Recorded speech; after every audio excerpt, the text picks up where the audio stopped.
Welcome, everyone. Welcome to the Total Truth Show. And here on the Total Truth Show, we want to help you break free from the lies and propaganda of the mainstream media. All the disinformation and misinformation, we want to help you blast through all of that. And my name is Ken Kleinberg, coming to you all the way from the USA, San Diego, California. And I'm Aldwyn Altuney, known as the Media Queen from the Gold Coast in Australia. There is a great awakening happening in the world right now, and you're going to want to come along for the ride. A lot of lies are coming to the surface. There's a lot of awakening happening, and as this awakening is happening, people realize they've been deceived for years. They've been lied to for years around all sorts of things. A lot of people have been blind to what has been going on in the world, and now they're starting to see. They're starting to see things in a different light. Through our show, we want to raise global consciousness to quantum critical mass. And we don't want you just to accept the things that we're saying. That goes for our guests as well. We want you to do the research for yourself. Get out there and start questioning things. Start looking things up. Do the research. We want to pave the way for a new awakened world. And we want you to come along for the ride. So with that, let's get started, you guys. Let's dive into today's episode. Once again, welcome.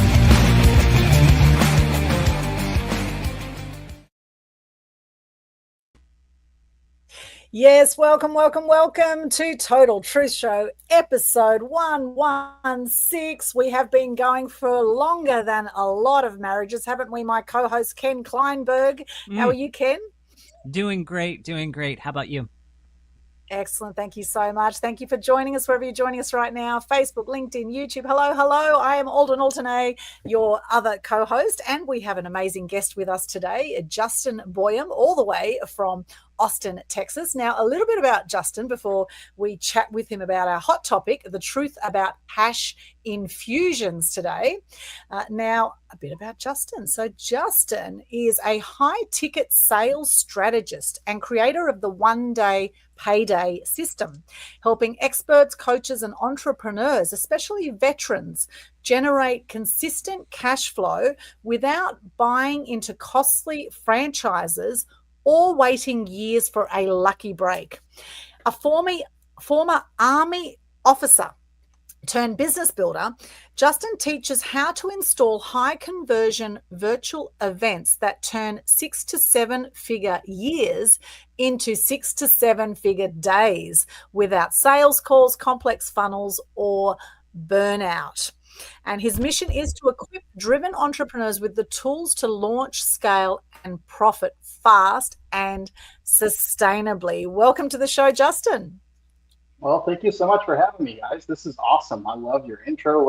I'm fired up after watching that. You guys can introduce me any day. Thank you. Thank you, Justin. Yes, Ken did an excellent job with our intro music. Yeah, I also just love being a part of someone who's trying to bring the truth about different things to people, because I think there's a lot of noise out there that you're talking about that it's hard to know what's real. Oh, absolutely. And I think we need more people being courageous and bold and speaking their truth, and also being kind to others if they have a different opinion to you as well, because I'm sure everyone is doing the best they can with the information that they have available. And this is why we say question everything, and then get informed, get empowered on all sorts of topics. Now, I love what you're doing here, the one-day payday. Tell us more about that. How can we all have a one-day payday? Yeah, I'm glad you asked that. It's kind of my passion project I've been doing for now going on about 5 years. But I don't know what what everybody who's watching this, if everybody's in entrepreneurship, they'll watch this. But I remember once upon a time going, I can't handle this corporate life anymore. It's not for me. I'm going to go hang shingle doing something awesome.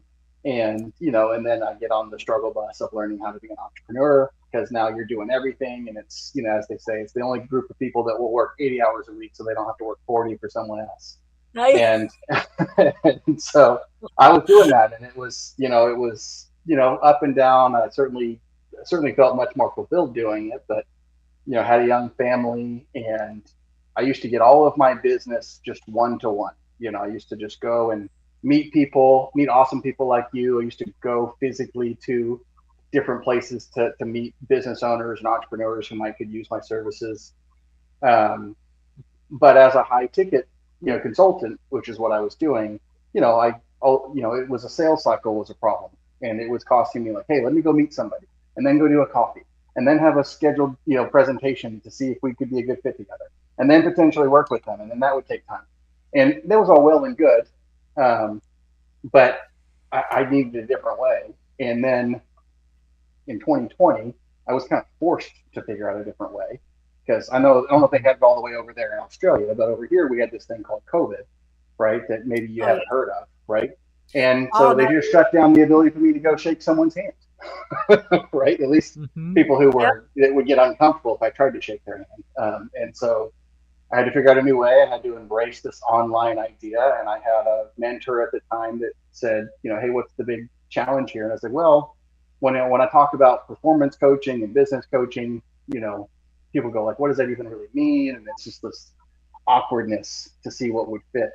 And he said, hey, why don't you just do like a virtual workshop, like just literally do your entire everything that you would do with somebody over 2 days, just in a Zoom, right? Just invite them to it and say, hey, come experience this and see how that goes. And I didn't even really know what I was doing at the time, but I was like, okay, I'll do it. And I did it for 2 full days on Zoom, like we are kind of now, just in the Zoom room. Didn't really even know what I was doing. And I just delivered. I just said, hey, I'm just going to go and just give everything I can. I think I had not 11 people show up, but like 2 of them were my friends. I was like, Ken, Aldwyn, come in this room and pretend like this is amazing, right? And just encourage me. And I did it. And at the end of 2 full, 2 8-hour days on Zoom, just going for it, I was like, I don't think I even offered anything. I just was like, hey, if you like this, let me know. And that was it. And let me know if I can help you in any way. And wouldn't you know it, I used to go and do like 5 to 10 networking events a week. And then I would go and have coffee chats, and I would do all of this work to maybe get 1 or 2 clients per month. At the end of those 2 days, 6 of the attendees came to me and said, hey, would you be my coach? And then 5 of them I ended up working with. And I was like, that's more than I would normally get over a month or 2. Like maybe there's something to this, right? Mm-hmm. And so I just went and told other people like, hey, this is what I did. And they were like, well, can you help me do that? And I was like, yeah, I could totally help you do that. Let's do it. And then it would work for them, and then somebody else would. And then I was just like, you know what, this is way more fun. I come from that military mindset, and I know we can talk about this, but I'm used to doing new projects and stuff all the time. And so now it got me the chance to learn people who are in marketing or people who are in the health space. And then I would just help them do this. And so what we've done is we've really systematized that, optimized it. And what I've said is like, hey, instead of you spending all day long trying to produce and take sales calls, why don't we just take all of those sales calls and put them into one room and do one presentation and have more people work with you than would if you did those sales calls. So you can save time. It's more fun to do. People can really warm up to what you're trying to help them with, and then just make a simple invitation. And that's where it becomes the one-day payday. Because just imagine, if you're used to doing $10,000 a month, plus or minus 5 or so, each month in that little roller coaster, all of a sudden doing $25,000 in a day, or $30,000, or $50,000, or even $100,000 in a day. What does that allow your business to do? What if you could have that cash infusion? And so that's what is the one-day payday is all about. It's how do we take what you're already doing and just monetize it and give it some juice so you can just do it all at one time. And I love that. And the leverage of that is fantastic. And I've run a lot of events myself. I know Ken has as well. Mm-hmm. Leveraging ourselves, I think, is so important in this day and age where it kind of feels like time is speeding up. I think since social media came around 20 odd years ago, and now we've got AI and we've got information overload, and we've also got about 1 million people. Well, I'm just throwing that figure up, but a lot of people running events, right? Online mm-hmm. and offline. It's getting harder and harder and more challenging to capture people's attention, mm-hmm. to have people actually turn up at your events, whether they're in person or online. So what are some strategies you have around, it's one thing having a fantastic event, but actually getting people to the event. What are some of your strategies around that? Well, a lot of that comes to what you're promising, right? So, the name of the event, who it's for, all those things are important, but honestly, it's the promise of why they should be there. But one of the things I like about it is in the age of AI, in the age of the lack of attention, right, where we have less attention span than a goldfish, I challenge you to spend more time with your prospects, quote unquote, right, or your people. Because here's the fun thing. Like, have you ever scheduled a sales call with a totally new person? You don't even really know them, and you get all jazzed up for the sales call, only to find out they don't show up. Oh, yes. Right. Okay. Yep. That's going to happen, right? Because in a perfect world, everybody shows up all the time and keeps their appointments and doesn't ghost you. What's going to happen? Like, it just does. On an event, if they sign up for something that's more than 2 hours, they're actually interested in what you do. They're not a fake lead. Yeah, right? true. They're not going to come spend that time with you. They're not even going to pretend to want to spend that time with you if they don't actually want what you do. And so you're already eliminating the tire kickers because they're not just going to come on. Maybe they'll sign up if you do a freebie thing or something like that. You know, you're not going to get 100% show up rates, but I'm also not going to fret about it because here's 25 people who did show up that I can serve, right? And then you still have these leads for something else. But realistically, there's, as you know, there's only a few ways to market something, right? You have your organic ways where you can use social media. You can use a number of ways to just go and generate that audience. You can absolutely go in your unpaid ads, which I recommend a lot of people do. And you don't have to spend, you know, $100,000 on ads to be successful with it. You can certainly start with a very modest budget. That's just going to be faster. But there's also borrowing that traffic, going to someone like you guys. You guys have this audience. Like, if I did this, would this be something that your audience would like? And then promote through that way, where everybody's lifted, rising tide lifts all boats, and fill your rooms that way. And so there's a number of ways to go do it, but ultimately it's going to start with the promise of what your event is. Because if it's generic or something that, like, it's like, okay, whatever, I've seen that before, or I don't really need this, then, you know, nobody's going to show up to it. But so that having a really good core promise that says, oh, I need to be there, right? As Frank Kern says, right? If you can say the problem better than your prospect does, then they're going to see you as the expert and they're going to want to be there. And that's what the event has to be. But you don't have to have a massive audience to do that. I primarily operate on LinkedIn. There's like 1 billion people using the platform now. Like, can I go find 20 people that I can help? It's not that hard to do, right? And so awesome if you can be the Tony Robbins of the world that can fill up a stadium. But truth is, the most of us mere mortals don't need to have that many people in the stadium. In fact, it's probably not good for us to have that many people in the stadium because we might not be ready for it. So, hey, 20 people. In my math way, that's going to be 5 people that are going to come say, hey, can you help me? Yeah, I think events are really, really powerful. And of course, more people will register for your event always than show up, no matter how many strategies you have around. You're never going to, even if you charge for it, you're not going to get 100% show up rate. Yeah. Whether you charge or whether you don't charge, there's going to be people that don't show up. So then also the follow-up is really important. The fortune is in the follow-up. And I'm sure you would have a whole system around how you get bums on seats, how you get people showing up, and how you then convert those people, because nothing happens until the sale happens, really. Like, you can inspire people at an event, you can motivate them for a bit, but you're not really going to get the transformation until they actually sign up for your thing, right? Until they buy your thing. They might get some great ideas and they'll go away and think, oh, well, I'll give this a go myself, and then they never do, generally, right? And they have a million excuses of why they won't do it, or they'll jump in and they'll work with you and you'll transform their life in some way, and then you get great testimonials, etc. So there's quite a process, and it takes a lot of consistency and a lot of perseverance, I think, with whatever it is you're promoting, particularly if you're doing events. There's a great saying I heard in a landmark course I did, landmark education. It was, be committed, not attached. Be committed to what you want, not attached. And this is where I see a lot of entrepreneurs just fall off the roller coaster ride of life because they don't have the patience, or because they get frustrated because only a few people show up at their events. Whereas even if you have one person show up at your event, still run the event, is what I always say. Some people say, well, maybe do a one-on-one with that person as a sideline or whatever, but always run your events. Never cancel events, right? And the number of people I see that cancel events because they don't get enough people there, it says a lot about the person running the event, I think.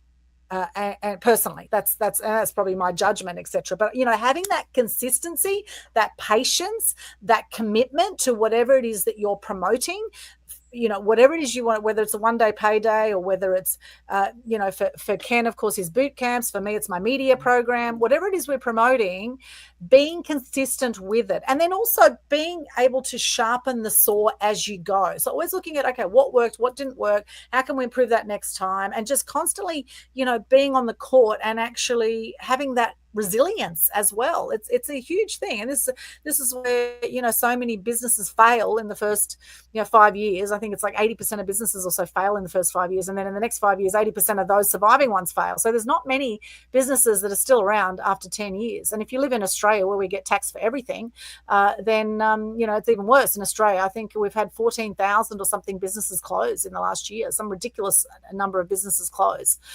So it's it takes something, as you say, to do the 80 hours for your vision and mission for whatever it is you stand for as an entrepreneur, as opposed to 40 easy hours somewhere else where you might get a higher pay packet with someone else doing the just over broke, or job, as they say, the job just over broke, where you do that with someone else just for that consistency of the pay packet, but you're not really enjoying yourself. That's a real issue too. And this is where we have a whole lot of people walking around there like the Walking Dead. It's like Numville. I look outside, I think, geez, people can't wait till Friday, happy hour drinks, and they're all looking miserable on a Monday morning going to work. This is the state of affairs here in Australia. And of course, you've just had the Charlie Kirk situation over in America. So there's a lot of, disconnection. A lot of people at the moment are very uncertain about the way the world is going, and with the whole thing in Gaza and with, Palestine and Israel and, all of everything going on in the world. It's almost like World War III is looming, and there's so much we can't control. And, how do you still have an amazing life with all these things we can't control when there's so much craziness in the world? What are some of your strategies to help entrepreneurs stay on track, Justin? Well, that's a great question. Realistically, and the reason that I love the event model, right, and using something where you're going to really create a transformational experience for the people that you serve.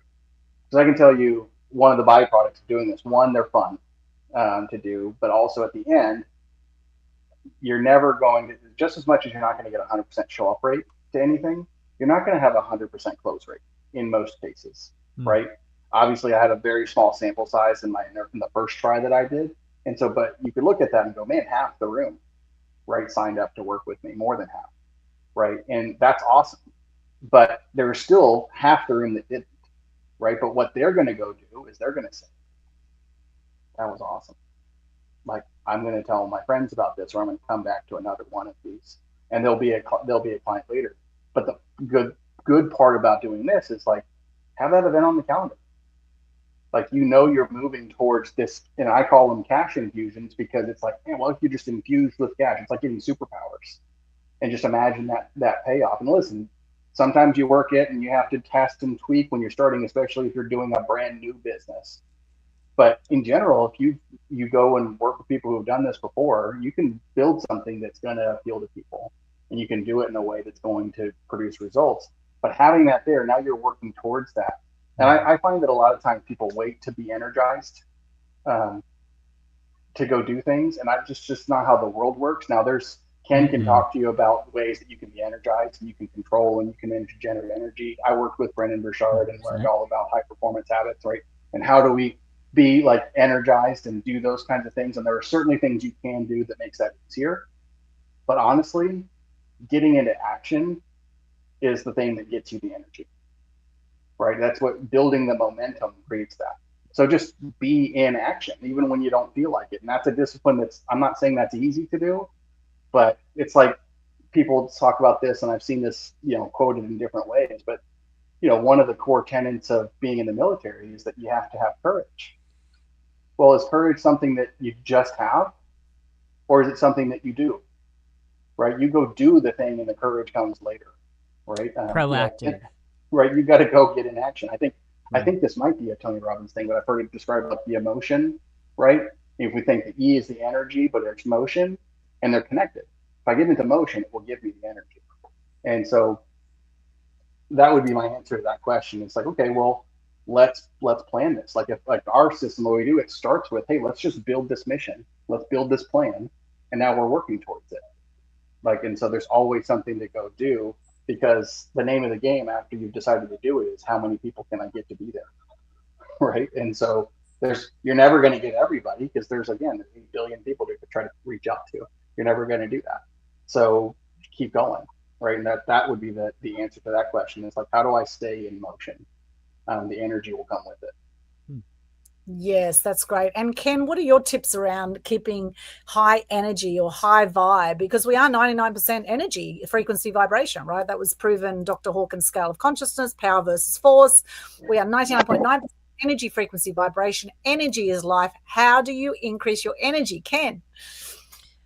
Well, I'm going to take the stance on this from the angle that is my expertise and what I do. And so being a health and weight loss coach, obviously a good part of your energy is going to come from what foods you've been eating, how you've been dialing in all of that. And, are you eating industry processed and industry made foods? Are you eating those foods thinking that you're eating healthy because it says it's healthy, but unknowingly sabotaging yourself on the back end? There's so much to it. It's interesting. One of the things that I tell people all the time, actually, let me preface it this way. I get people that come into my world all the time, and I tell them what it is I do. I share the deep research that I've done around the industry. I expose the lies and deception of that industry. When I'm talking about, so the lies and deceptions about the food industry, but when I'm talking about that, I literally see people nod their head at me like this, like they know exactly what they're talking about. And it actually, nowadays, it actually drives me absolutely bonkers. And here's why. Because then I get them in my world. And I swear, like 2-3 weeks of being in my world, they're like, I had no clue. They're realizing that they only knew a fraction of what they thought they knew. And the thing about it is it is really important to dial in your health with what you're eating, what you're consuming, and how you're making those choices, and how you're being empowered about making those choices, because all of that cascades. If you're eating stuff that's triggering snacking issues and different things like that, I can almost guarantee you've got that 2-3 o'clock in the afternoon where you're just like, ugh, I need to do something. Like, why am I feeling this way? And different things like that. Well, the honest answer of why you're feeling that way is, honestly, number one, there's nothing wrong with you. And it's actually not necessarily your fault. It's an industry that's been stacked against you. And so, but, in a nutshell, it's just so important to dial in, what you're eating. But in that way, I also want to preface for those listening, it can't be about a diet. I feel like that even some people listening today would be like, well, they're subconsciously thinking diet. No, it can't be about a diet anymore moving forward, because the changes you adapt to and making better health decisions, better food decisions is a process of sustainability. It's got to be sustainable. So I'm not literally talking about let's have you go empty everything out of your cabinets and let's start over. No, you'd never hear that out of my mouth. Some people want to do that, and that's great. Okay, so that's something that's sustainable for you. Okay, great. But the majority of the people that come through my world, they're going to be in a process of, slowly but surely getting things out of their life and replacing them with things that actually serve where they're headed, serve their God calling on their life, serve who they are called to show up for, who they are called to help. And this is all part of the energy part of it. So long way around of answering that, but I just kind of wanted to be really thorough. So what are some foods specifically, Ken? So we know processed foods generally are not good, right? Anything in a packet generally is not good, or the more ingredients in the products generally no good. Now, most people know, have been watching our show, know that I am mainly vegetarian, probably 99% vegetarian, and Ken is probably 99% meat eater. Okay, so we are like complete opposites there. All right. So, however, I'm sure you do eat some veggies in between there, don't you, Ken? Sometimes. Yes. Yeah. Okay. So, what foods give you energy? And generally they say whole foods that aren't cooked are generally better than foods that are cooked, because when you cook the food, it takes the life force out of the food. That's what I've heard. I've followed people like Don Tolman and Tyler Tolman and whole food experts, and done a lot of research. And I also noticed with myself, what kind of foods do I feel energized after eating, and what foods do I feel heavy and tired after eating. So, for example, when I eat bread and pasta and things like that, I feel quite heavy. I feel like I just want to sleep. Whereas when I eat, apples, bananas, if I eat fruit or salads, I feel great. That personally energizes me. If I have meat, if I have red meat, and I don't eat much red meat at all, but when I do, I find it very heavy for me. I don't like it. I'd rather eat fish. If I was to eat fish, since I've had chickens, I haven't been able to eat chicken because now I've had 5 roosters, but as it turns out, I'm finding new homes for most of my roosters because we can't keep them here in suburbia. But that's another story. Once you get to know the personality of the animal, you generally don't want to eat that animal. But that's a whole other story. So back to the energy of foods. The energy of food. What food is best to give us more energy to be high performance entrepreneurs, to have the one-day payday, and along with this, having fun with what we do is important too. The more fun you have, the more money you make. So back to the nutrition. I think this is very, very crucial. We often fuel our cars with good fuel, but we put crap in our bodies, and then we expect our bodies to perform amazingly. So what specific foods are great? And I know alfalfa is a superfood, for example. What are some specific foods from nature that are brilliant for our energy? So I'm going to make this really quick because I want to get back to Justin here. So there's 3 things that you mentioned right there. You mentioned carbs, you mentioned sugar, and you mentioned meats. Well, I don't know if you mentioned sugar, but no. I wrote down sugar because of this. So when we think of carbs and starches, we're not thinking about sugar, not necessarily. Subconsciously, we're thinking about a carb. We're thinking, yeah. But scientifically, hormonally, digestively, when carbs hit your system, immediately they turn to sugar, which then spikes insulin. Then insulin goes and it takes all that and everything. And depending on the process, and all that other stuff, is why you're having the 2-3 o'clock in the afternoon.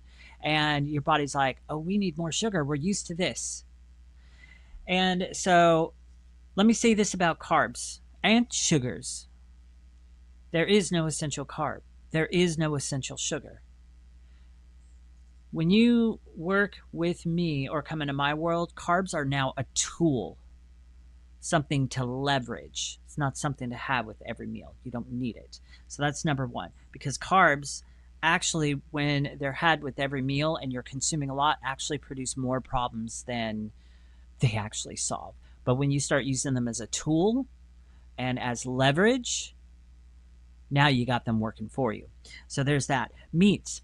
So there's a couple things I want to handle with meats. Number 1, if you are having, unless you have some weird body that just absolutely gets sick with meats, here's what I'm going to say about certain reactions with meats, like Aldwyn, like with what you've got going on there.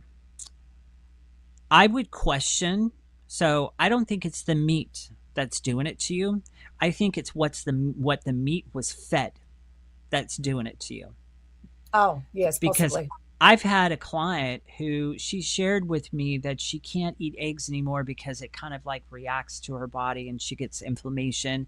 And the first thing that went into my mind is, what are the chickens being fed? And so I told her to go get pasture raised eggs instead. Night and day difference. She can have eggs now.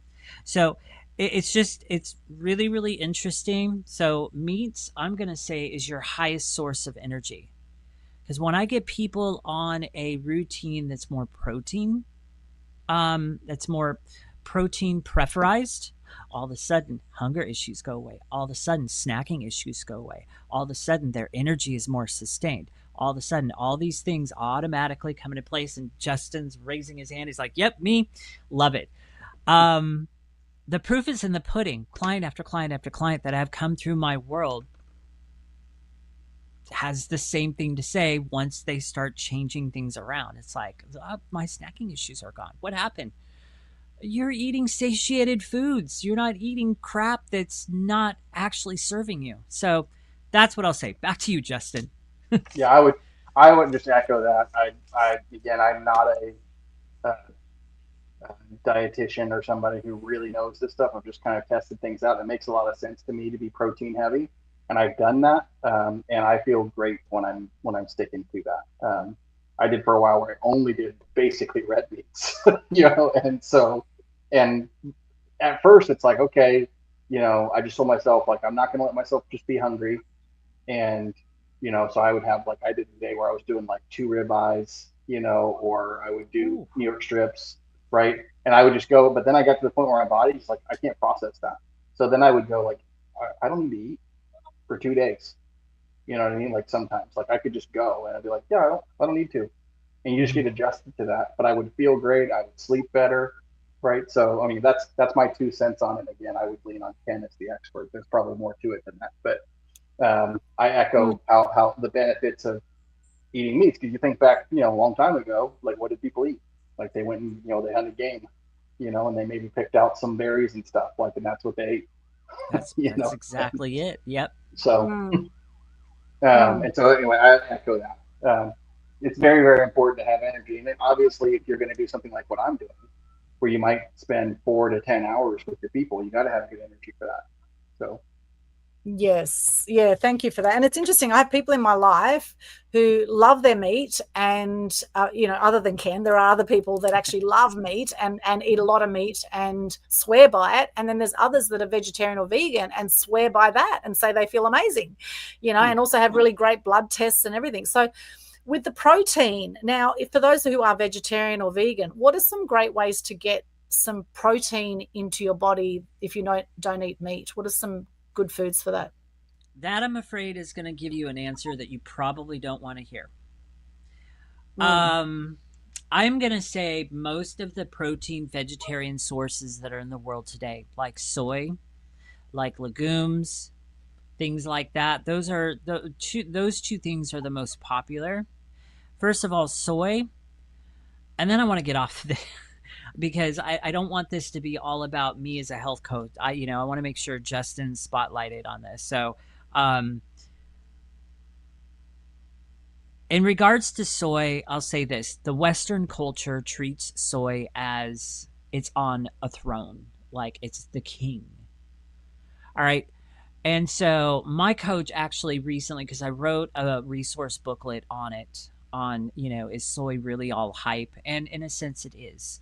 It's just hype. But here's the thing. In the Western culture, soy is, like I said, put up on a throne. In the Eastern culture, like Asia, one of the reasons why these people are so fit and so skinny, yet they eat soy, is because soy for them is more of a garnish. It's not in everything. It's not processed to all kingdom come. It's more of a garnish. They don't have it like all the time, right? So there's that, my take on soy. And soy is 95% made in a lab, at least in Western cultures. 95% made in a lab.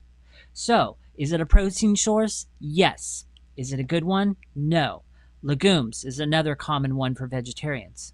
I'm going to tell you, a lot of the legumes are GMO. They're modified, genetically modified. They're sprayed with glyphosate and all of that other stuff. So yes, it's a protein source. Yes, a lot of vegetarians eat it because they think it's a great protein source, but nope, it's not good to ingest. And a lot of the vegetarian protein sources have the same story. A lot of them, not all of them, but a lot of them. And this is what's commonly unknown to a lot of people. So that's my answer on that. So anyhow, yes, thank you. Back to you guys. Thank you. And just adding to that, because I did a quick Google in the background, Google search. Not that you can always trust Google. However, Google does say also, as well as soy, and of course there are, I've heard a lot of bad reports about soy, like you say, Ken. But also it's mentioning things like, as you say, the legumes. We say legumes in Australia, you say legumes in America, lentils, beans, and chickpeas, as well as things like nuts. Is another one. Yeah. That's another one that's genetically modified and heavily sprayed with glyphosate. Okay, go ahead. Interesting. Okay, and nuts and seeds, chia, hemp, pumpkin seeds, I dairy. would have thought that. Dairy products, Greek yogurt, cheese, and milk. I'm not sure how good cheese and milk is for you. Whole grains, quinoa, oats, and eggs. Things like, and vegetables like peas, broccoli. I think kale is very good as well. So all those kind of things. However, I have heard also you have to have a lot of vegetables to make up the same amount of protein as you'll get in some meat. So whatever you have that gives you energy, and I love that energy is motion. I've heard, or energy, emotion is energy in motion. I think that's fantastic, because really getting that life is energy, and of course food is one thing. There's the exercise, there's fresh air, there's breathing, breath work, actually doing some breath work, doing things like mindfulness, meditating, having a morning practice, setting your intentions, being grateful. All these things give energy for me personally. Sleep. Of course, sleep, having good sleep, sunshine, as much as we've been told that the sun will cause cancer, sunshine.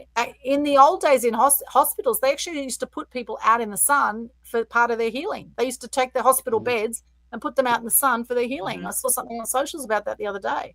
And nowadays, people are putting SPF it's cream on themselves, which is actually causing cancers. So there's a lot of misinformation out there that has got into the mainstream, and a lot of people have believed without doing their research. And same with how to have a successful business, as we're talking about here.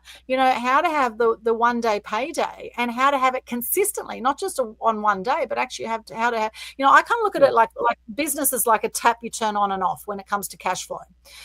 You run more events, you're going to get paid more in general. However, there is a structure to running events. There's a structure to what you present. You don't want to just slap together anything. Although at the same time, you don't want perfectionism to get in the way of progress at the same time, Justin. So with what's been working lately in today's day and age, since AI and with all the events online, what sort of format is working best with people running events? Are you finding, for example, free events, 60-minute events, 90-minute events, paid events? And then what sort of upsell? Would you upsell to a $1,000 program, $5,000 program? What's the best sort of funnel that's working best at the moment for people who are doing events? Yeah, well, it would depend. I lean on doing more free events. It just depends on what someone's really trying to do. Paid events are great. They're great to do, but obviously it takes a lot more for someone to pull out their credit card, even for $1. So if you were to look at this on an ad structure, let's say I was going to run ads. If I were doing a free event, it would be about $10 a registration. A paid event might be $100 or $200 a registration, right? So you might not even make your money back on an event, until the back end, right? And so you're going to have better leads, maybe, but you're still probably not going to get 100% show up rate anyway. And honestly, it's really not even the registration lead cost that matters. It's what does it cost to have someone see your presentation and see your pitch, quote unquote, right? Because they're going to have different things that go into that. But let me just really quickly adjust on the energy part that we were talking about. One of the core habits that really lead to success is the ability to raise necessity. This is that burn the boats mentality. Now, certainly you have flexibility to do certain things, and I've certainly rescheduled things at times.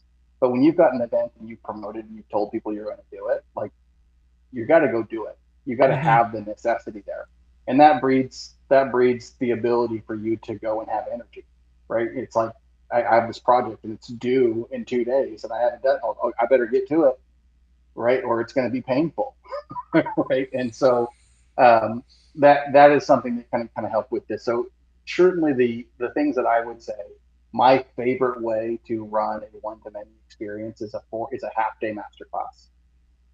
The reason I like it, and that scares some people. They go, oh my God, I'm going to do 4 hours. Like, I had a friend of mine that I did this with, and he wrote a book all about networking, actually. And I reached out to him. I was like, man, congrats. Like, it's so awesome seeing you posting about this, kind of what's next. And he was like, yeah, well, I'd really like to start like speaking about this or training this. And I was like, oh, like, so you want to like launch a coaching program? And he's like, yeah, I think that'd be super cool. And I was like, okay, well, just so happens, like, that's not like, I really honestly just thought this was awesome that you're doing it, but like, why don't you just run a master class and then at the end of it, just invite people to work with you. Just the same thing that I would always do. And he's like, man, if I did 4 hours, that'd be my whole book, like, if I did that. Because it's, it wasn't a super long book or anything. I was like, no, you've got more than you think that you do, right? Because it's not all info, right? You guys have seen like a 30-minute or a 45-minute or even a 90-minute webinar. They're very, very information heavy, right? In a webinar, there's like no fat on it, right? You have to curate them. It's like a comedy bit, right? Where you keep going, you work it until every word is intentional, right? And it's supposed to drive towards people signing up for your thing or buying the course or scheduling a call. And they don't convert very well because it's so info heavy.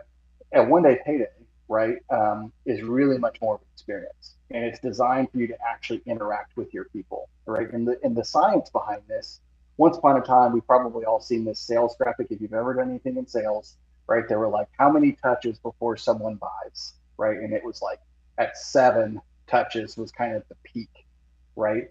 And so that's what real estate agents follow, right? And that's why you get postcards, and that's why you get, newsletters and emails, right? Because they're just trying to stay present. So that way, when that touch happens, when it's time, you'll reach out to them. And that's still true, 100%. That is still a true thing. That is a principle that will always be true. Well, in the video age, right, as things like YouTube have gotten popular and content of Facebooks and LinkedIn's and wherever, the optimal tends to be somewhere around 7 hours, right, of content that's consumed before if you have like a premium service, like a coach or a consultant or an agency, about 7 hours that people need to consume before they're really ready to buy. Well, do you want that to take 7 months or 7 years, or would you like to do it in one day? Ooh. Right? So can we just have all those touches today? Right? And again, if your promise is calling out to the person that has the pain that you can solve, and it's actually an urgent problem for them, well, you can be darn sure that they're going to show up for your thing, right? And if they don't show up, they're going to stay on your email list and they're going to come to another one, right? And they're going to make it there. But you're not going to waste your time on somebody. It's like, I'm not going to book a call with you. I don't book calls with a lot of people unless I've spent some time with them. And the best way to do that is to come to one of my events, because you'll know everything about me at that point. We are in the middle of a trust recession, right? People don't trust things anymore because everything is freaking AI to the, whatever, right? And I use AI. AI is a great tool, and I think people should embrace it. It's not going anywhere, right? But in the age of AI, where people don't know what they're clicking on, I don't know if this thing is even a real person I'm talking to anymore. Like, come and do a real experience where, when I say, Ken, I have this question, Ken says, hey, Aldwyn, I see you have a question. What's your question? And like, when you actually engage together to see that happens, and you do that in front of everybody, because guess what? Aldwyn's got the same question that half the room has, right? And or is scared to ask, right? And so you can just go ahead and address it. And there's so much you can do, and certainly there's a lot of ways to optimize that to make that an amazing experience. But by the end of that time together, like, what are they going to want to go do? Go spend another 4 hours with somebody else? But if you can solve their problem, don't they just want to take you up on your offer, right? Like, why wouldn't they want to go do that? At that point, they should know whether or not you're the guy or the gal for them. And it's the only question they have is, can they make it happen with the resources that they have, right? And that's a pretty easy problem to solve. And I can tell you from the Army logistics background that I have, logistics is never allowed to be the problem. We can always solve logistics. Right. That's nothing that can't be solved. You can always find a way to create more time. You can always find a way to create more resources like money or support. The truth is whether or not it's right for you. And what better way to do that than to actually spend some real time with them so that they can go, oh, this is actually the problem that I have. I thought it was this, but it's actually this. And then, oh, here's this way that Ken has to help people get really healthy. I thought I had to exercise 8 hours a day and eat like a bird and eat these seeds. And I had to sleep 10 hours, even though I have a full-time job and 18 kids. And I have to, I have to do all these things, but Ken says it's not that. I can do it. And it makes sense and it works. He's shown me the way. And then I go, oh my God, but will it work for me? And you can solve that. You can do that in the event. You can keep people off the fear bus, because that's what's going to come up. And you can show them, not tell them, but show them with them, encourage them that all of those things are something that can be overcome. And then the only thing they're going to do is like, okay, can I make it happen? And you can solve that during the event. And you've pre-solved all the problems. The only question is, do they actually want to do this? Do they have the urgency themselves to go and actually make it happen? And some people are going to take everything that they learned and they're going to implement, and you should celebrate the heck out of them for going to do it. 99% of people will never do it. They just can't. They just won't be able to do it by themselves. But they've been introduced to this new idea. If you're the person that helps them transform from the person who is scared and in pain to the person who's committed to actually solving the problem, there's no reason they won't want to work with you.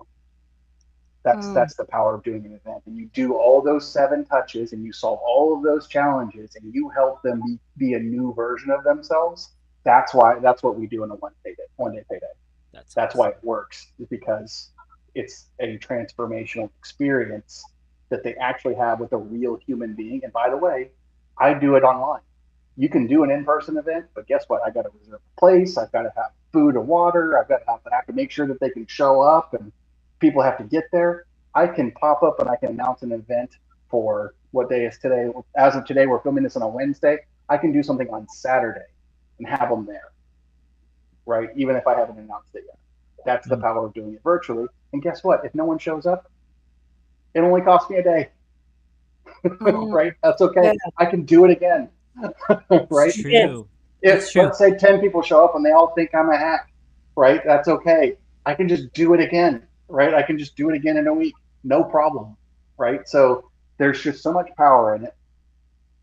And it only is going to work if you really, really want to help people. If you really, really can help, right? Money is great, and I talk a lot about money. And like, hey, let's get this cash infusion.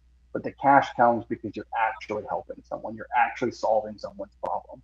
And if you really, really want to do that and you really care about doing it, then everything else will become easy. It's just a matter of tweaking and using the different little tactics and techniques that are, working that day. That's why I do what I do, because it's so much fun to see someone's eyes literally change shape online because of the experience they've had doing this. Now, it's interesting. So my boot camp that I have, it definitely solves, I would say it solves a number of things for people. However, I would say it solves the major big issue for people. Like, how do I see past the marketing deceptions? How do I understand how the industry works? How do I, and now how do I move forward with all of this? But you see, if I were to do like some kind of day event and pretty much throw all the stuff that I have at my boot camp out in a one-day event, there's for the way my boot camp is designed, there's just no way. That information in there is so it can be very overwhelming. And there's even a portion of there's parts of my boot camp that's a little bit of a shocker too. And that's actually something I like in there. I like the shock factor because it shocks people awake. They come out on the other end never the same. They can't unsee what I've shown them, and therefore it is just by nature that they start making better decisions. But the information that I give them in that boot camp, it's too much for one day. It's too rich. It's too full. It's too much for one day. It's one of the reasons why my boot camp is split up into 3 sessions. Yeah. It gives them time to digest all that stuff. And then I've got questions throughout and stuff like that. One of the most recent clients that I had come to that boot camp, I asked him, this is a question that my coach has had me start asking everybody that now says yes.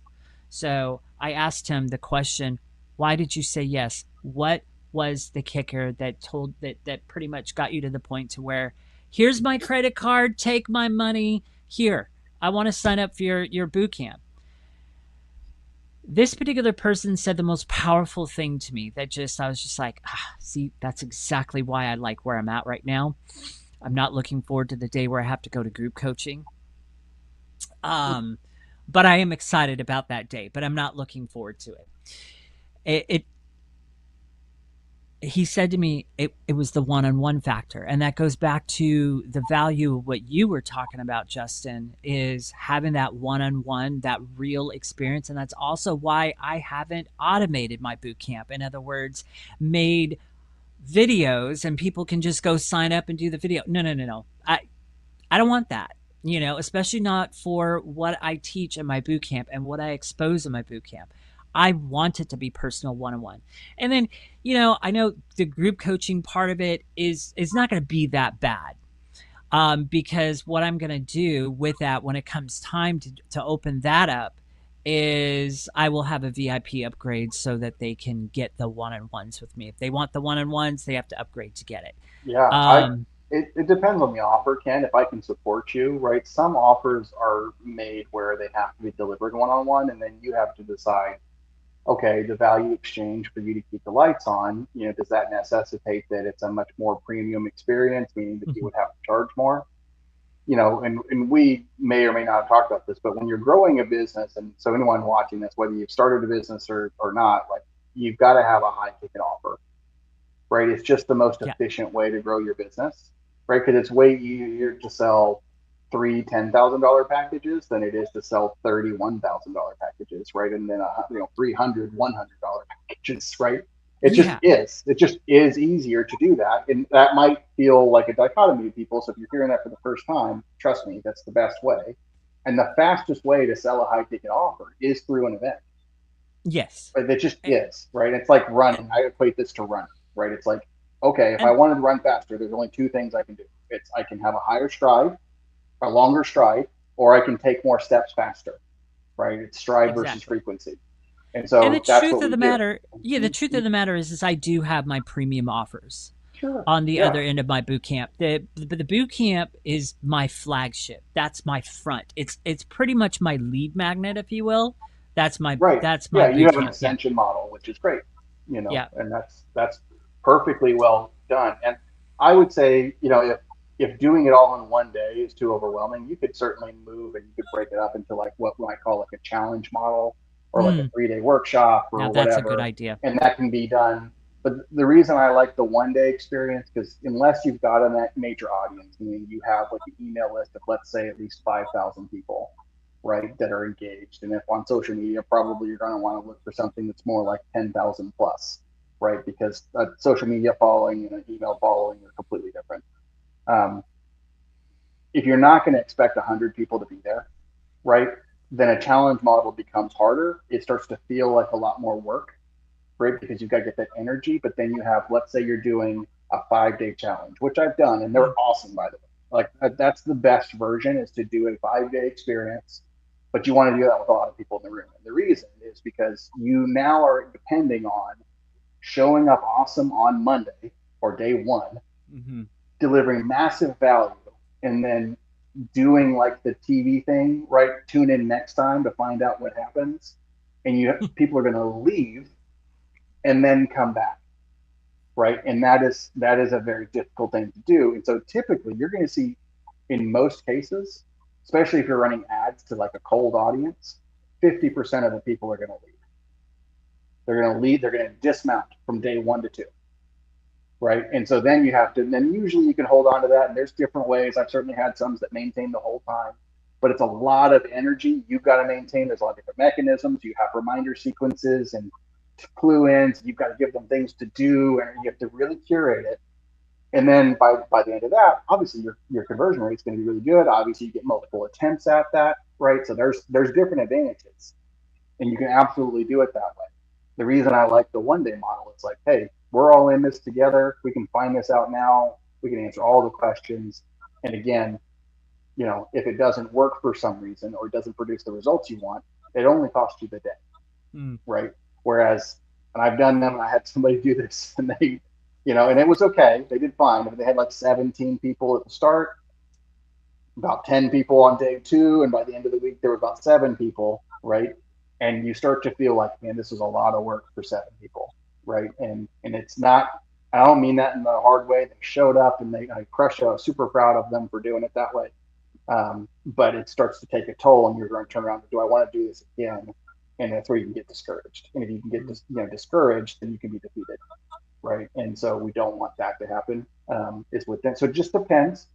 I would want to take a quicker look at, I know we've talked about looking at boot camp and things like that, and I look forward to learning more about it. So it really just depends on the model. Is there a way that we can tweak it where it's easier to digest, or does it just have to be done in multiple sittings, which is okay? There's nothing wrong with that, right? There's 100 ways to crack a nut, as they say, right? So. I designed that in a way specifically. So in the beginning, when my coach was helping me put it together, Francine, she kept the typical coaching message. Throw all the value you got, value, more value, in there. And that's exactly what I did. But in the beginning, I actually designed it too well. I designed that boot camp so well. Number one, she eventually got to the point, she's like, stop putting information in there. Well, it's like 95% of people won't finish a course, so I don't blame you for not just filming videos. Right? It's not actually going to serve anybody. She's like, stop. She's like, you can have these as bonuses on the other end and different things like that. Stop putting stuff in there. You've got enough. And it kind of made me feel good because I'm like, on the front end, she was telling me, give value, more value. And then on the back end, she's like, stop. So I'm like, I did a good job, but I did in the beginning design it too well because it produced a false sense of security for people. So then she had to come back through and go in with me and help me with certain language that we put into the boot camp that now seeds a message through there that pretty much says, look, we're just laying a foundation right here. I'm sharing with you everything you need to know about the industry to see past it and to never be moved from the foundation that I'm building with you right now.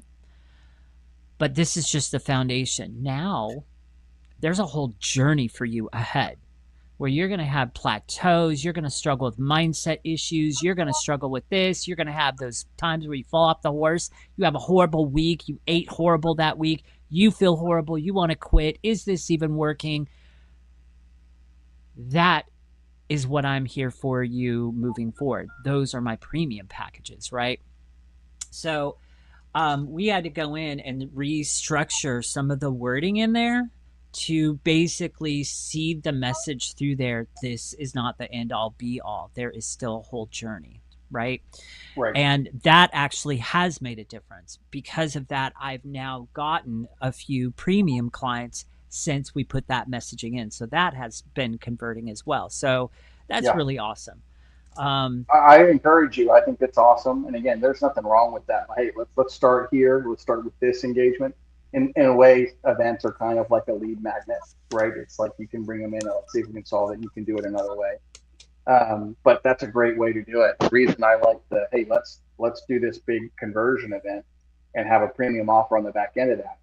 Gravity works a lot easier going down, right? I find it's easier to downsell, right, than it is to upsell, right? This is in my experience. And that's okay. And I have products that we're going to be putting in that are going to be more ascension model style too, and we're going to be testing it.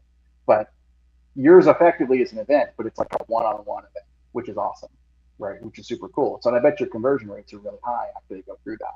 Right. It's like my coach says. My coach actually put another term on it for me, and it's actually my boot camp is technically a elongated paid discovery call. Right. Yeah, it's really good. I think that's a good way to do it.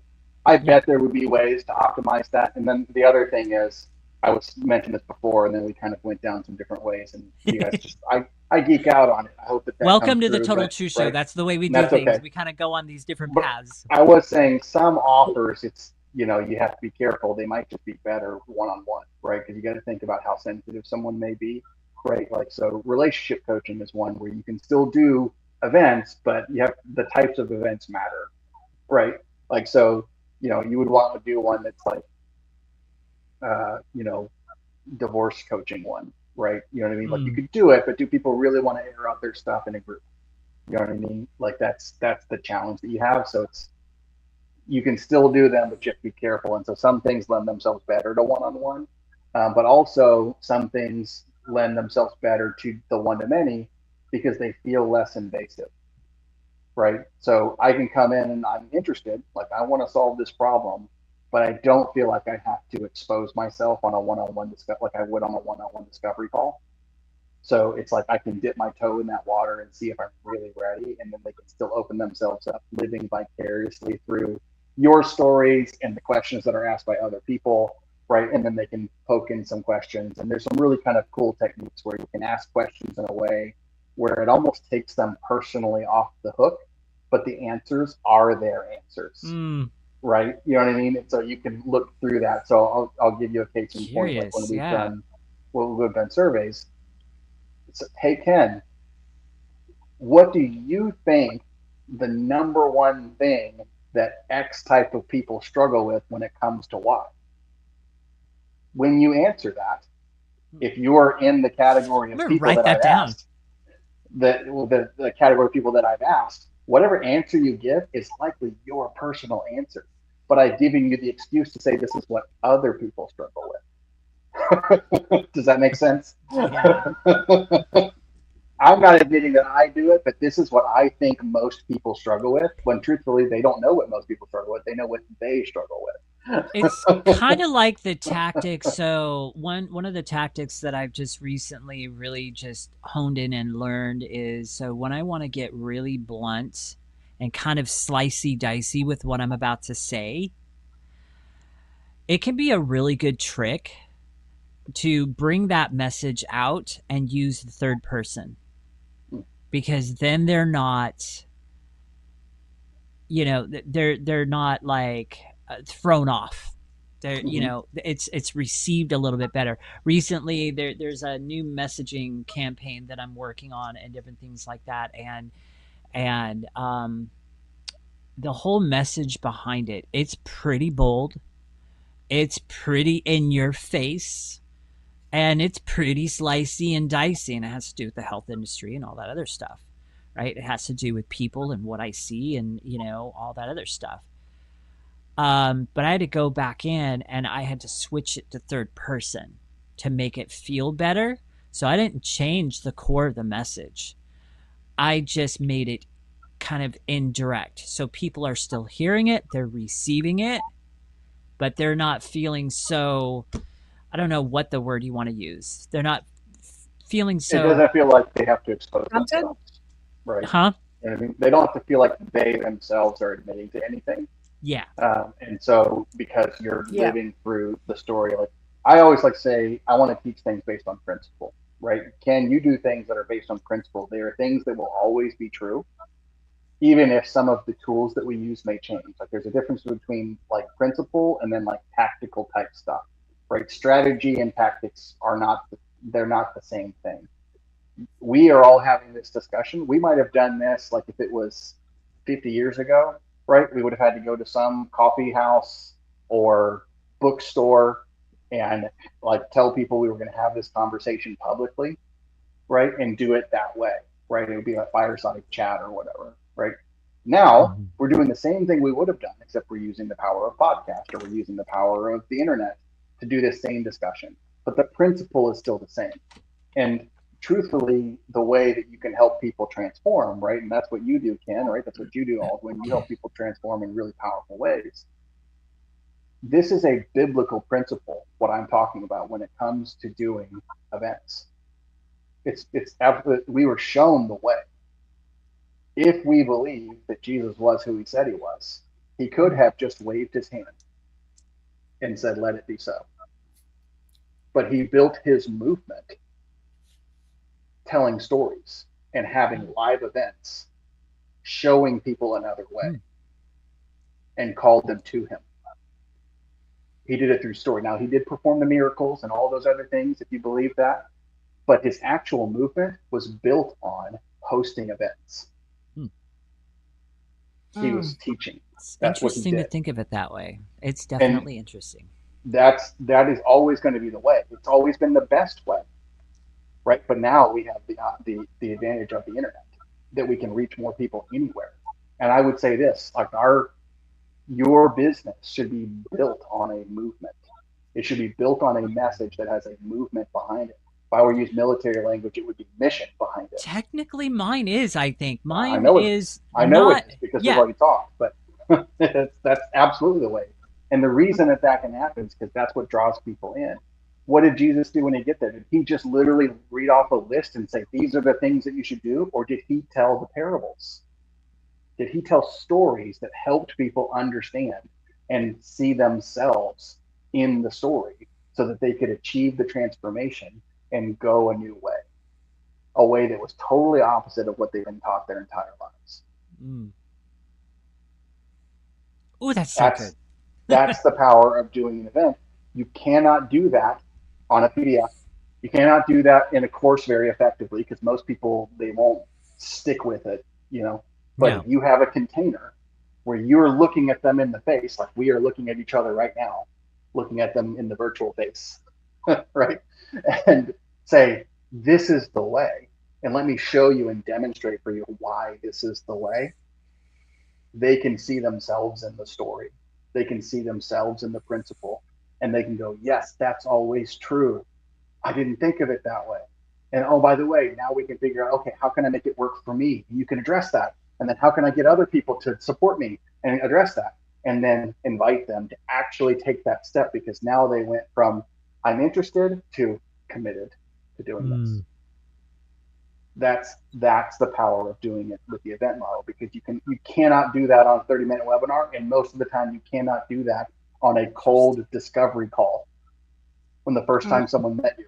They just can't bridge that gap. And I can kind of show you that timeline if we have time. I don't know if we can.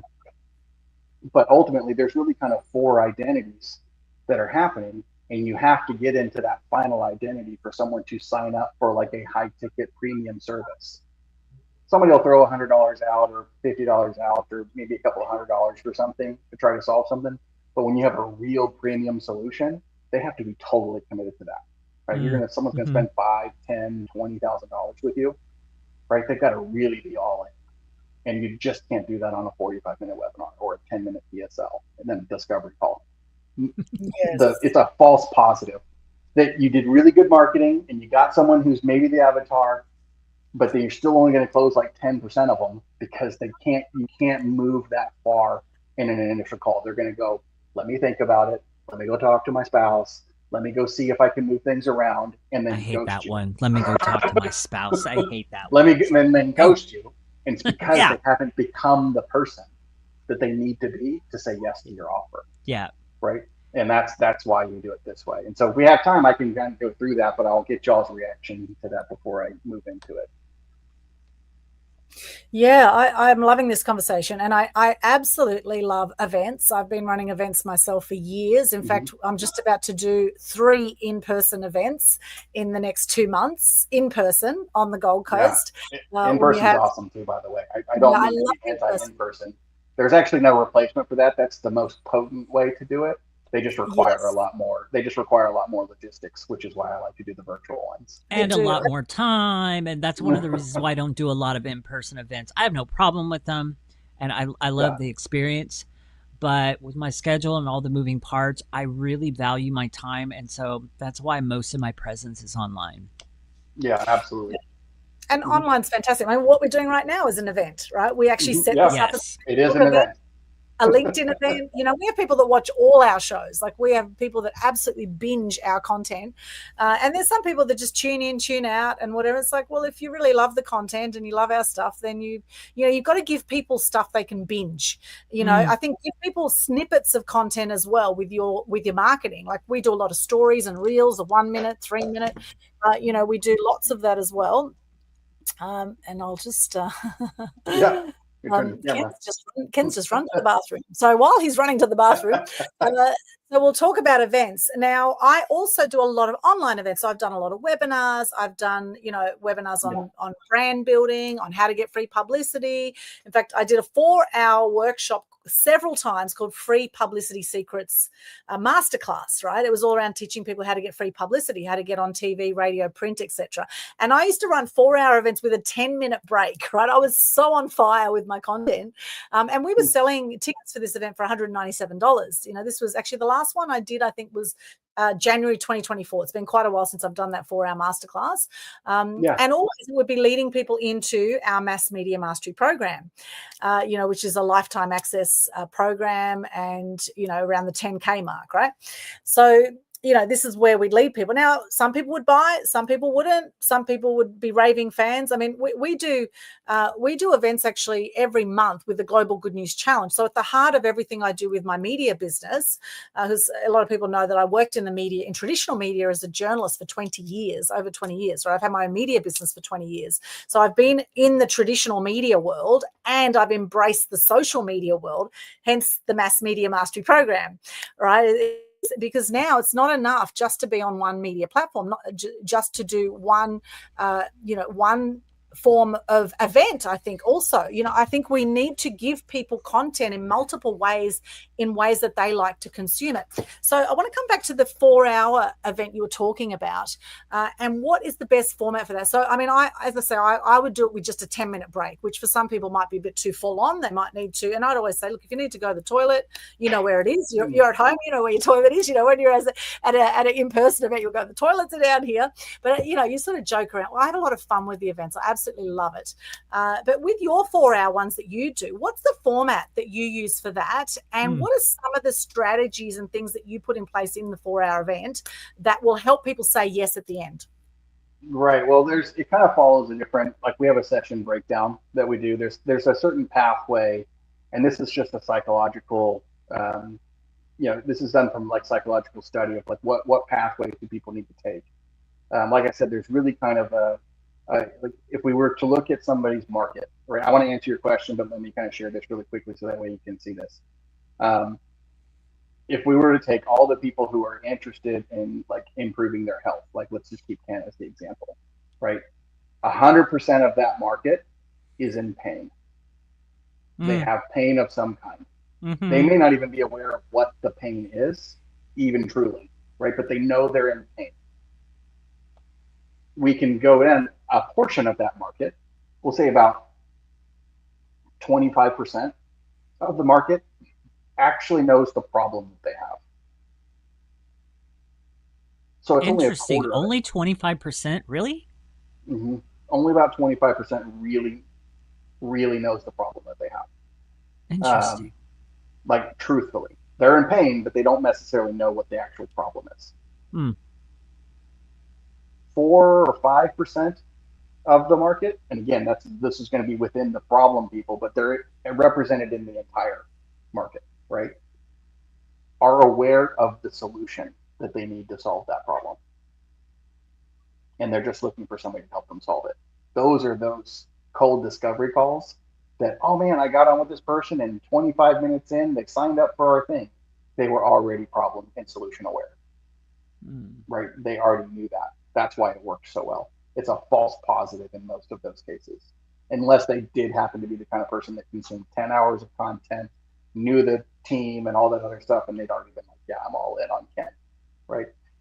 About 1% of the market is actually committed to solving the problem. Again, those are those people that go, yeah, I just was looking for my person, I'm ready to go. Right? Those are some pretty staggering percentages. Wow. That's the truth.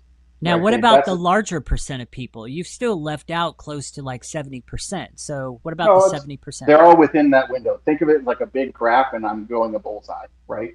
The whole circle is 100% of them are in pain. All of them are in pain. A smaller bubble, about 25%, right, are also aware of the problem that they have. They know what it is.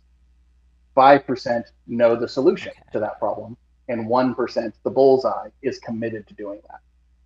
So the So 70 to 75% of people, that those are the they're just in people pain. that they're clueless. They have no, they don't know. They're just in pain. That's Yeah. all that they know about.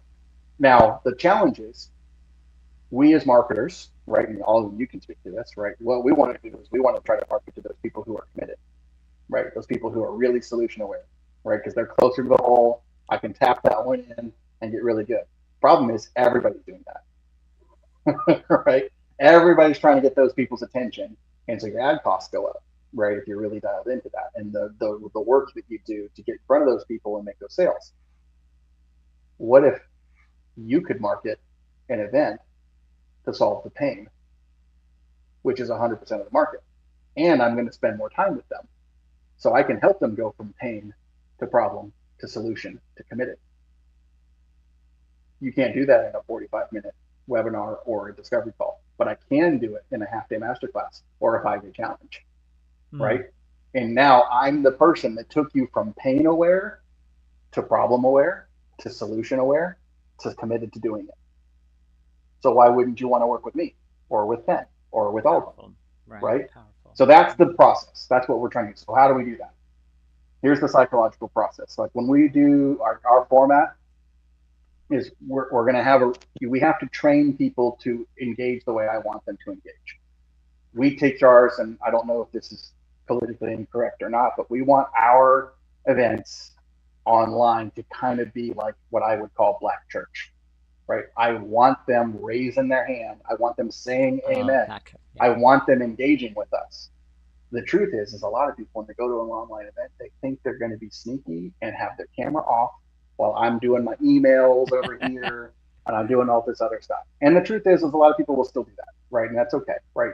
But I want to train the room to engage the way I want them to engage, because if they aren't like this with me and taking notes, and I want them on camera. So I'm on camera.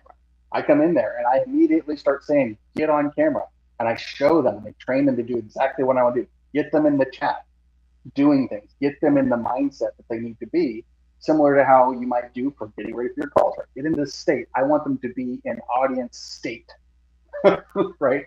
And so we're going to do that. And then we're going to tell them the journey that they're about to go on, right? We're going to have so whoever the core speaker is, like whatever the process is that we're going to be going through, we need to give the origin story, right?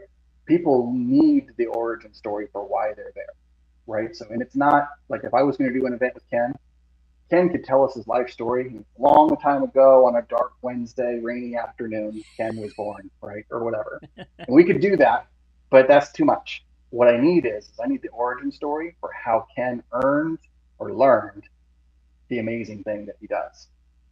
I need to see that flashpoint of when everything changed. I need to go through that. And at the same time, I need to introduce the two identities that are going to be the theme of our event. Who were you? Who is the person that came, and who do you need to be by the end of this? So that they know, right? And I'm giving you guys the sauce here, right? This is where it comes in. If we've done that, we're going to have an amazing event. If we've done those things. Now and then the whole goal is that I want them to know that they're going to stay to the end. I've got what I call an open loop. Give them that sauce, but not give them everything right then. So this is why this matters. And if I can talk to all the pains and all the desires, and I can bridge that gap and say, and this is exactly what we're going to help you do today, they're not going to leave. But I got to make sure that they're face to camera with me and they're paying attention. Because if they don't pay attention, I'm going to lose them. And by the end of it, I'm going to have lost half or more of the audience, because it's online. We're not in a church. We're not in a hotel ballroom where I can literally see them without they're paying attention. I can't do that. I've got to get them engaged. Session 1 is like writing copy. Line number 1 is to get you to read line number 2. Right? Yes. Session number 1 is to get you to see sessions 2, 3, and 4. Right? That's what we're doing.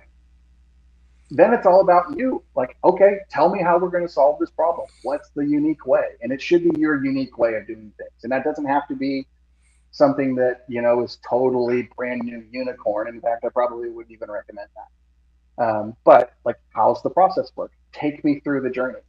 What's the hell like if I don't do it this way? And what's the heaven like when I do it your way? And show me what that is, right? If you have a life coaching program, what are the main pillars that I need to do that's going to allow me to achieve the life that I want at the end of this? If I follow these things, and you have to show it to them in a way that they will know it to be true. It doesn't have to be rocket science to them. Now we've satisfied the logic brain. And they go, oh, this totally works. This would make sense.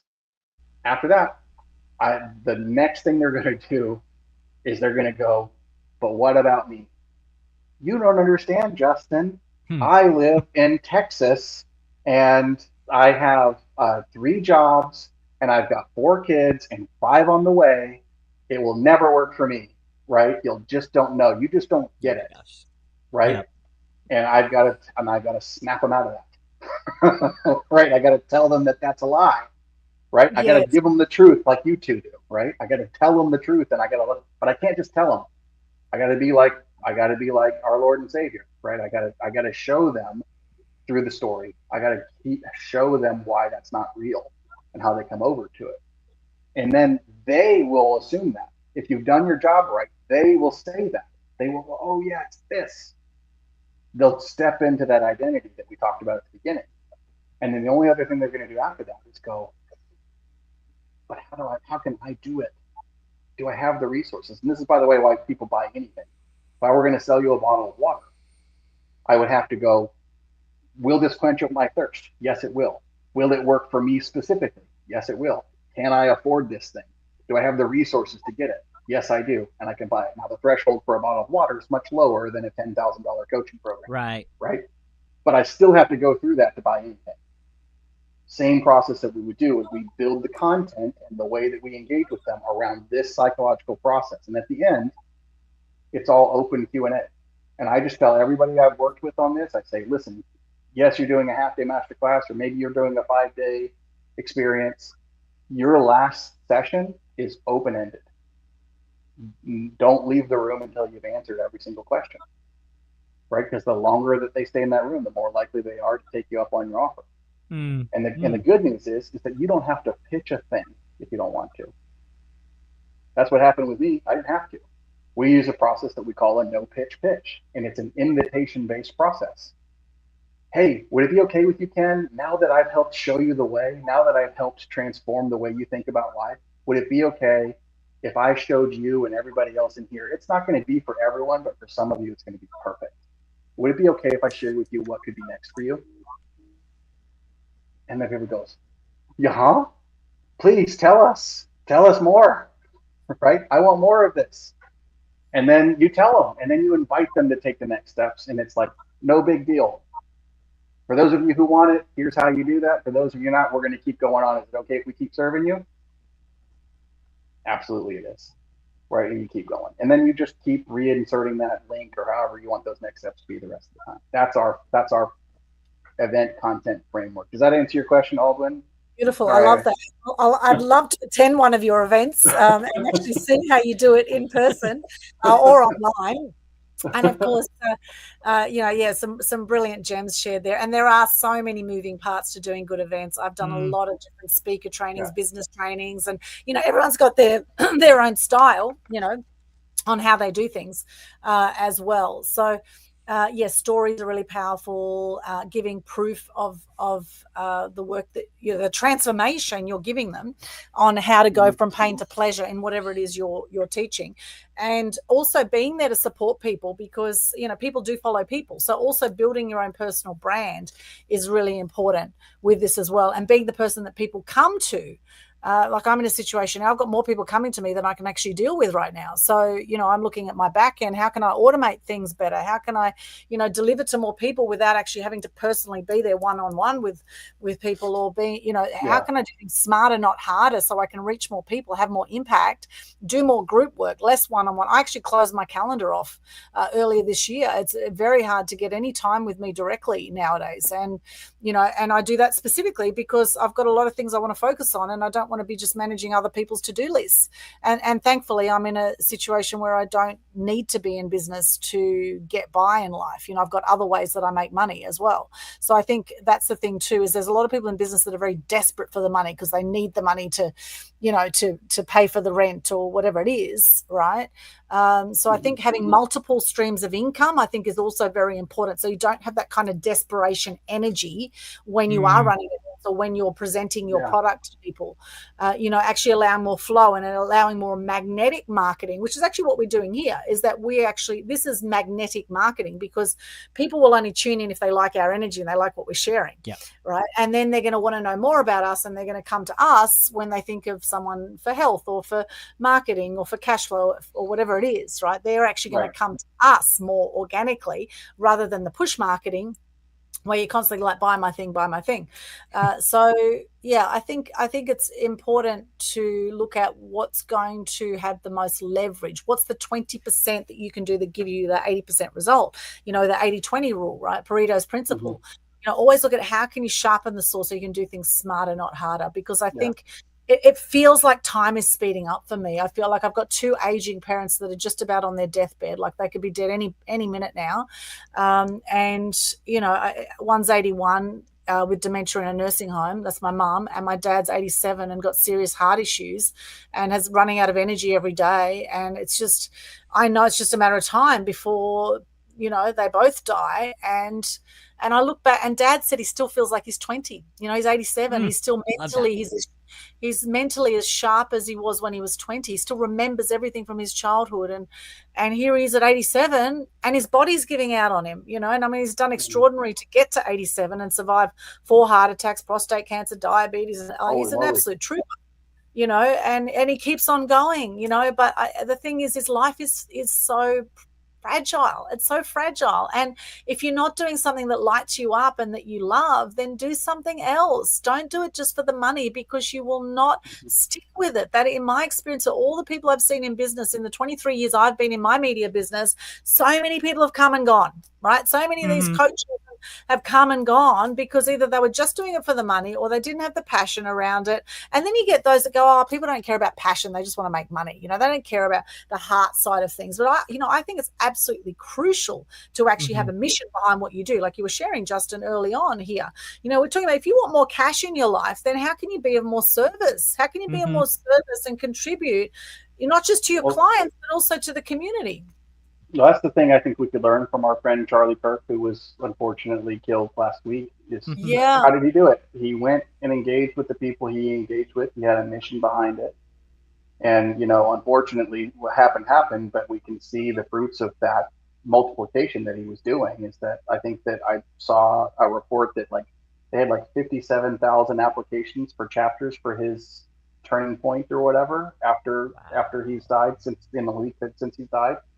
So, and it happened because he was building it off of a movement. He looked at again, I don't want it to be political, and I really don't look. Everybody can have their own opinions. You are free to share anything you want to share here. And I say that to say I'm going to share, but I just want to say that to say I don't care which way people vote or whatever, right? That's fine. You're free to do what you want to do. But a long time ago, and I remember in the 90s, right? The sentiment was, hey, if you are young and don't vote Democrat, then you don't have a heart. You didn't have a heart. But if you are older and didn't vote Republican or conservative, right, then you didn't have a brain. Right? That was kind of the sentiment. And a long time ago, conservatives just decided the university system was we're never going to win that. And Charlie said, no, I don't agree with that. And I'm going to go engage with them in debate. And he built a movement. And certainly, I'm sure a lot of, they obviously got lots of donations, and I'm sure that they monetized a lot of that so that they continue to invest in that system. And it's the same thing for what we're all doing here, right? You should have a movement behind it. It should have a mission. I know Ken does. I know Aldwyn, you do. And I certainly do. And if that's coming through, if that's really authentic, then the money will follow. And listen, I think it's agreed. You don't want to have that needy energy. You don't want this to be the only thing that you have to work for you to do an event. But I would actually challenge even that. The number one way to create a cash infusion is to do an event. Now, can you be skilled enough to separate the need versus what you've got to do, right? Can you separate yourself from that? So if you're in I need cash, okay, maybe sales calls would be better, right? Just to, just go get one, and then go do your event. But even still, I've done that, right? When I did my 2-day, I hadn't made a sale for 3 months, right? And I needed the money, right? And I just said, okay, well, I don't have anything to lose, right? But I did have, a 1-year-old and a 2-year-old in the house that needed formula, right? And so I just said, well, let me just do this, right? And I did. I went and served. I told you, I totally would have botched a pitch if I were doing that in front of a group that was grading my pitch. It would have been awful, right? But because I committed to actually helping someone achieve transformation, everything goes there. So I would say, run an event. Absolutely, you should do that. And you only need about 72 hours to promote a virtual event, because it's not like an in-person one. I don't have to worry about windshield time. I don't have to worry about the logistics, right? True. I can just go, can I solve this problem? And do you have the time on Friday to come join me while I help you solve that problem, or Saturday, or whenever you're going to do it, right? Yes. So, yeah, you can rapidly, that's where the overnight success can come. 100% support you. Multiple streams, have your sales calls running, have ads running to your course, have an email system, do all the things. But if I were going to go see Justin, 7 years ago when I hung a shingle, the person who was running around doing 5 to 10 networking events a week, I would have said, Justin, stop what you're doing right now. Take all those emails in that context. Let's build an online event, because I still had Zoom back then, and said, invite everybody to come to it and run your event, and then never stop doing that. Do it once a week, once a month, once a quarter, I don't care, but do those. It's way more worth your time, because 20 sales calls a week is going to burn you out. Yes. And then also, networking is very powerful. I actually do a lot of networking as well. I love networking is still 100%. I agree with you. I mean, it's still networking, but yeah. Yeah, but also run events. And I agree, like businesses, you can literally turn the money tap on when you run events, and turn it off whenever you want as well. And in fact, Ken and I met on an event during the pandemic. We met online at an event, and we both had this passion for truth, and we were sick of all the lies we were seeing in the mainstream media. And hence the Total Truth Show was born from that. So thankfully for that networking event, which I can't even remember what networking event it was, Ken. Do you remember which Fred's? I think it was Fred's group, Fred's Australian group. Yep. That's right, awesome. Fred Gillen's group. Okay. Super cool. Yeah, there you go. And look at all the lives you're helping to change with your show, right? So I love look at that. Look how many people we've reached through our show. I feel honored to be a part of it today. Yeah, thank you, Justin. It's been amazing having you here. And gosh, so much we could cover on this topic. I do want to touch on the army background, though. My dad was he was in the Turkish military service, because he grew up in Turkey, actually as a Christian in a Muslim country, which was a big challenge for him, with Greek and Ukrainian background.